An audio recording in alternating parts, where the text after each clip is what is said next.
इस खास विश्लेषण में आपका स्वागत है। आज हम एक बहुत ही गहरे और दिलचस्प विषय पर चर्चा करने वाले हैं। प्राचीन ग्रंथ महाभारत में छिपे कर्तव्य, सत्यनिष्ठा और युद्ध के नैतिक संकट। एक ऐतिहासिक ग्रंथ कैसे आज भी हमें जीवन के सबसे मुश्किल फैसले लेने की राह दिखा सकता है, यह समझना सच में बहुत ही रोमांचक है। तो चलिए, बिना किसी देरी के शुरू करते हैं। आगे बढ़ने से पहले आज की इस चर्चा के मुख्य पड़ावों पर एक नज़र डाल लेते हैं। सबसे पहले हम बात करेंगे उस सबसे बड़े नैतिक संकट की, फिर कृष्ण के बताए आंतरिक मार्ग की, उसके बाद भीष्म की युद्ध नीति समझेंगे, फिर देखेंगे कि आंतरिक वैराग्य और बाहरी नियमों में क्या फर्क है, और आखिर में इसे आज के आधुनिक संघर्षों से जोड़ेंगे। तो चलिए शुरू करते हैं हमारे पहले हिस्से से, सबसे बड़ा नैतिक संकट। जरा उस दृश्य की कल्पना कीजिए। दो विशाल सेनाएं बिल्कुल आमने सामने खड़ी हैं, युद्ध बस शुरू ही होने वाला है। लेकिन तभी महान योद्धा अर्जुन पूरी तरह से असमंजस में पड़कर वहीं ठहर जाते हैं। क्यों? क्योंकि जब वो सामने देखते हैं तो दुश्मन की कतारों में उन्हें अपने ही प्यारे दोस्त, गुरु और परिवार के लोग नजर आते हैं। ये देखकर अर्जुन अपना धनुष नीचे रख देते हैं और यहीं से उठता है वो सबसे बुनियादी सवाल: क्या इस तरह का विनाशकारी युद्ध, अपनों का ही खून बहाना, किसी भी नजरिए से नैतिक रूप से सही हो सकता है? इस बात को और गहराई से समझने के लिए धृतराष्ट्र का वो कथन याद करते हैं, जहां वे कुरुक्षेत्र को धर्म क्षेत्र या सत्य का क्षेत्र कहते हैं। यह कोई मामूली बात नहीं है। यह साफ तौर पर दिखाता है कि कुरुक्षेत्र का मैदान सिर्फ हथियारों की लड़ाई का अखाड़ा नहीं था, बल्कि ये धर्म और नैतिकता को स्थापित करने का एक बहुत बड़ा प्रतीकात्मक युद्ध था। अब आते हैं दूसरे हिस्से पर, कृष्ण का आंतरिक मार्ग। अर्जुन जब इस गहरे नैतिक संकट में फंसे थे, तब उनके सारथी और मार्गदर्शक कृष्ण ने एक बहुत ही गहरा दार्शनिक नजरिया सामने रखा। कृष्ण के इस मार्गदर्शन की पूरी नींव एक शब्द पर टिकी है: धर्म। धर्म का मतलब है किसी विशेष व्यक्ति का अपना उचित कर्तव्य, जो पूरी सामाजिक व्यवस्था को बनाए रखता है। अर्जुन के मामले में ये एक क्षत्रिय या योद्धा का धर्म था, जिसका मूल काम ही दूसरों की रक्षा करना और न्याय के साथ खड़े होना है। अब देखिए, इस ग्रंथ की सबसे दिलचस्प बात क्या है। ये पूरी तरह से दुनिया छोड़ देने या संन्यास लेने के विचार को एकदम सिरे से खारिज कर देता है। इसके बजाय ये निस्वार्थ प्रेरित कर्म की वकालत करता है।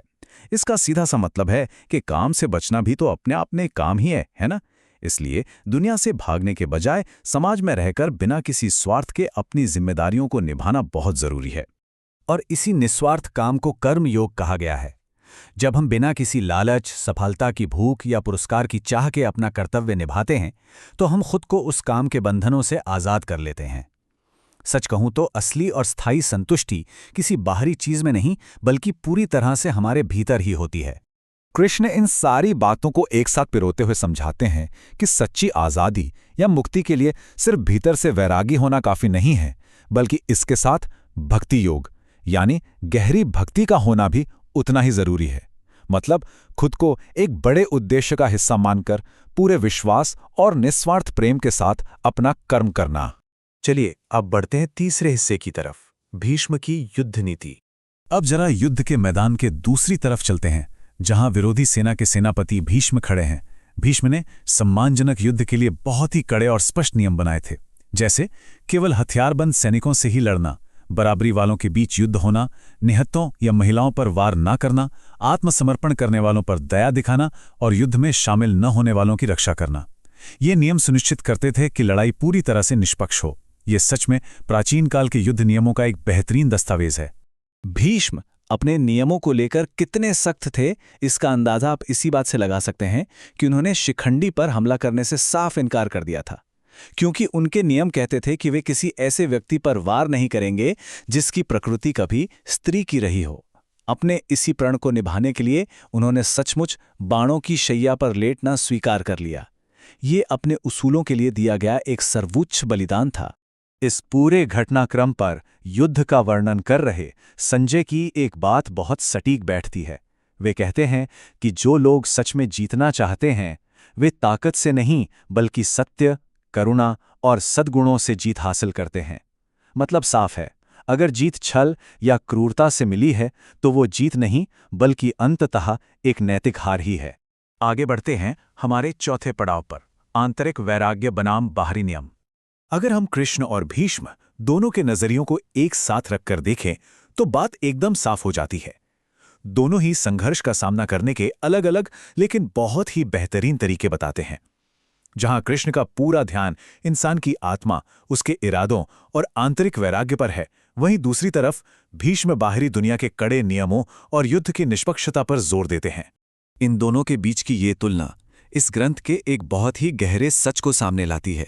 ये हमें बताती है कि अगर आपको पूरी सत्यनिष्ठा के साथ काम करना है तो सिर्फ अंदर से साफ होना काफी नहीं है, और न ही सिर्फ बाहर से नियम मानना, बल्कि एक शुद्ध आंतरिक भावना और पूरी तरह से निष्पक्ष बाहरी नियमों का तालमेल होना बेहद जरूरी है। और अब हमारा आखिरी और सबसे प्रासंगिक हिस्सा, आधुनिक संघर्षों में सम्मान। अब आप सोच रहे होंगे कि प्राचीन काल की ये बातें आज हमारे क्या काम आ सकती हैं। तो देखिए, जैसे जैसे इतिहास के विद्वान इन ग्रंथों को समझते हैं, ये बात बिल्कुल साफ हो जाती है कि उस समय के योद्धाओं के ये नियम आज के हमारे पेशेवर और कॉरपोरेट जीवन में भी पूरी तरह लागू होते हैं। विवादों को बढ़ाने से पहले बातचीत करना, धोखेबाजी के बजाय सच्चाई से चुनौतियों का सामना करना और कमजोर पक्षों की रक्षा करना, ये 3 कदम हमें सिखाते हैं कि कैसे हम अपनी सत्य निष्ठा से समझौता किए बिना पूरे सम्मान के साथ किसी भी चुनौती को सुलझा सकते हैं। तो ये चर्चा एक बहुत ही गहरे सवाल के साथ खत्म होती है। जरा सोचिए, अगर हम बाहरी निष्पक्षता और भीतरी निस्वार्थता, इन दोनों को मिला दें, तो हमारी रोजमर्रा की चुनौतियों और संघर्षों को सुलझाने का नजरिया कितना बदल सकता है। इन प्राचीन सिद्धांतों को आज के दौर में अपनाना वाकई एक गेम चेंजर साबित हो सकता है। इस विश्लेषण में हमारे साथ जुड़ने के लिए आपका बहुत बहुत धन्यवाद।